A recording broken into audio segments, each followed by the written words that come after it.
Hello students, today we are going to study vertical alignment.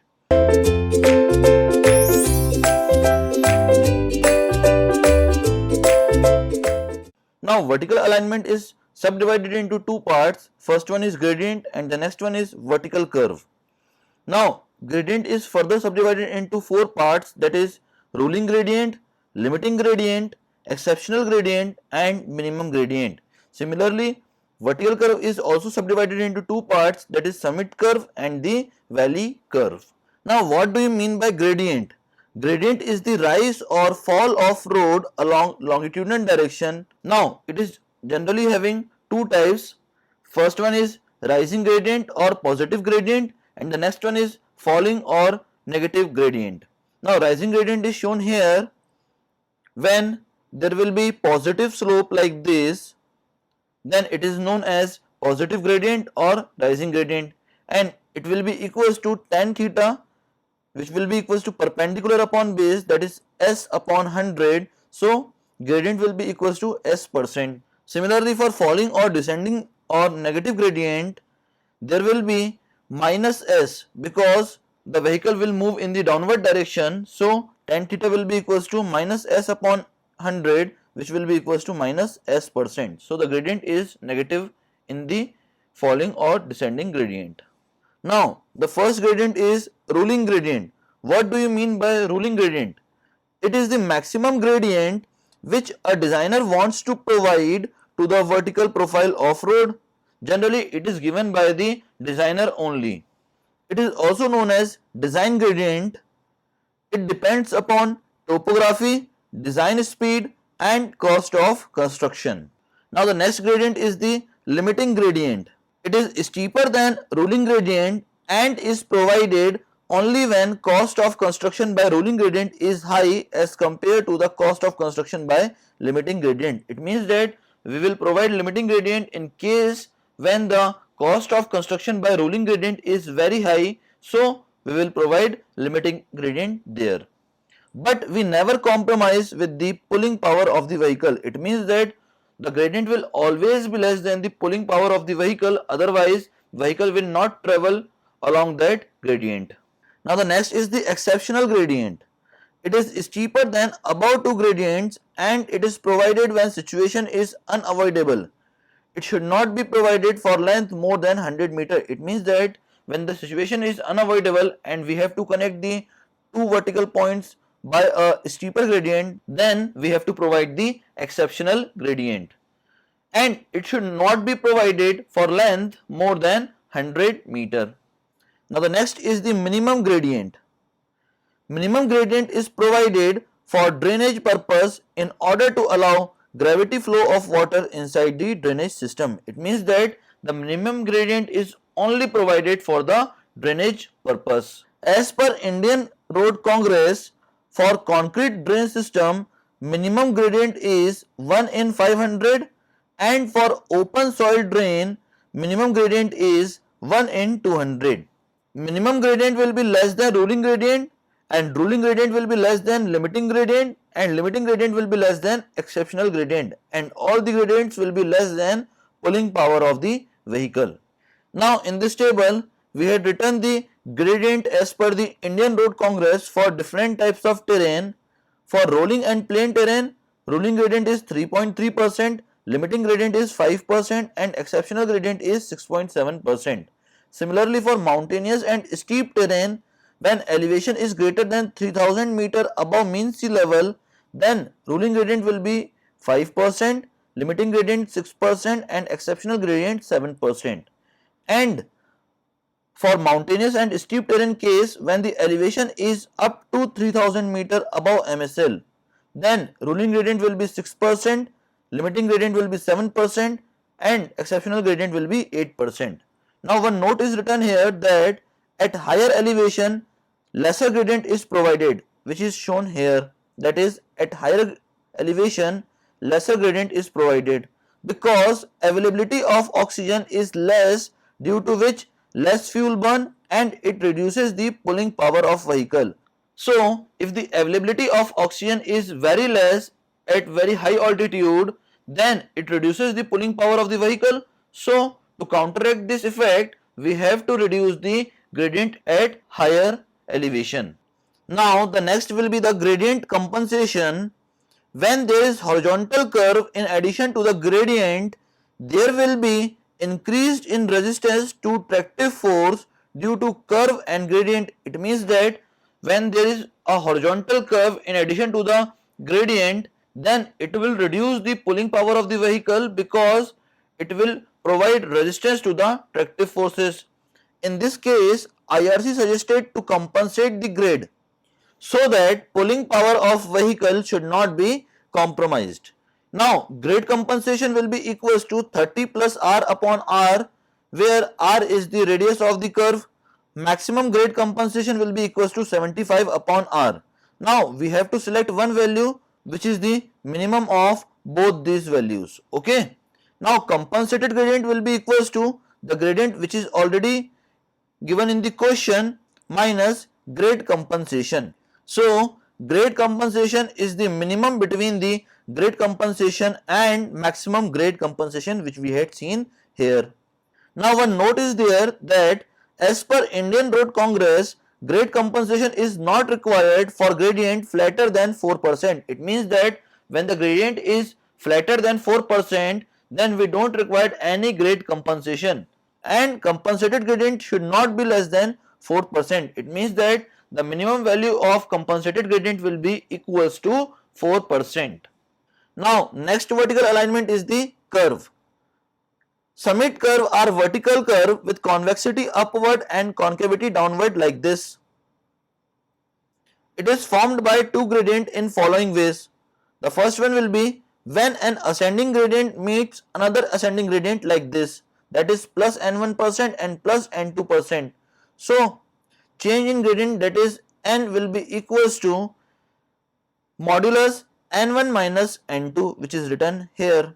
Now the second case will be when an ascending gradient meets flat gradient. It means that the value of n2 will be equals to 0. So change in gradient will be equals to n1 only. Now the third case will be when an ascending gradient meets descending gradient, which is shown here, that is plus n1% and minus n2%. So n will be equals to n1 plus n2. When a descending gradient meets another descending gradient, that is the case 4. So here minus n1% and minus n2% will be the gradient. So change in gradient capital N will be equals to in modulus n2 minus n1. Now the properties of summit curve. Generally summit curve have convexity upward and concavity downward like this. That is the summit curve. Vertical point of intersection always lies above the curve. It means that the vertical point of intersection will always lies above the curve like this. Square parabola is generally preferred for summit curve due to the best riding quality and simplicity of calculation. It means that for summit curve the best profile is the square parabola. Ideal shape for summit curve is circular because side distance available throughout the curve is constant. Now the next property is summit curve is designed only for side distance criteria, that is for SSD, that is stopping side distance, or overtaking side distance, or intermediate side distance. Generally there is no problem of discomfort because weight acts in the downward direction and centrifugal force acts in the upward direction.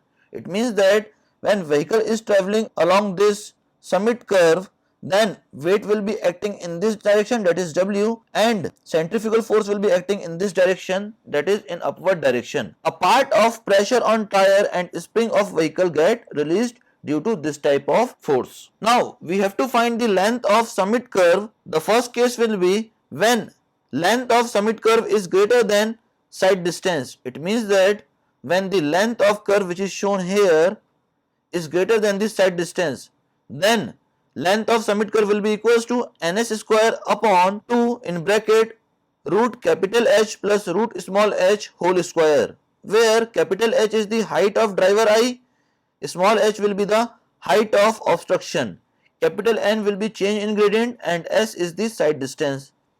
Now as per Indian Road Congress, for stopping side distance we know that height of driver I is 1.2 meter and height of obstruction is 0.15 meter. On putting this value in this equation, the length of summit curve will be equals to ns square upon 4.4. Similarly, for overtaking side distance, we know that height of driver I is 1.2 meter and height of obstruction is also 1.2 meter. On putting this value in the above equation, the length of summit curve will be equals to ns square upon 9.6. Now case 2, when length of summit curve is less than side distance, then length of summit curve will be equals to 2s minus 2 in bracket root capital H plus root small h whole square upon capital N. Now for stopping side distance, we will put capital H value as 1.2 meter and small h value equals to 0.15 meter. So we will get the length of summit curve as 2s minus 4.4 upon N. Similarly, for overtaking side distance, ls will be equals to 2s minus 9.6 N. Now one note is there that for vertical curves, side distance is always calculated along the chain survey line, that is the horizontal line. Direct distance between driver eyes to distraction, hence effect of gradient is not considered in the calculation of stopping side distance. So we had removed the gradient from the equation. So the equation will becomes 0.278 V into TR, where TR is the reaction time and V is the speed of the vehicle, plus V square upon 254 F. F is the coefficient of friction. Now the next curve is the valley curve. Valley curve are the vertical curve with concavity upward and convexity downward, just like this. Valley curve are found by two gradients in following ways. The first one will be when a descending gradient meets another descending gradient, it means that minus n1% and minus n2%. So capital N will be equals to n2 minus n1. Similarly, when a descending gradient meets a flat gradient, it means that the value of n2 will be equals to 0. So capital N will be equals to n1 only. Third case will be when a descending gradient meets an ascending gradient, then capital N will be equals to n1 plus n2. Similarly, the fourth case will be when an ascending gradient meets another ascending gradient, that is plus n1% and plus n2%. So capital N will be equals to n1 minus n2. Now properties of valley curve. Concavity upward and convexity downward, which we had already seen, like this. Vertical point of intersection always lies below the curve. It means that the vertical point of intersection always lies below the curve, which is shown here.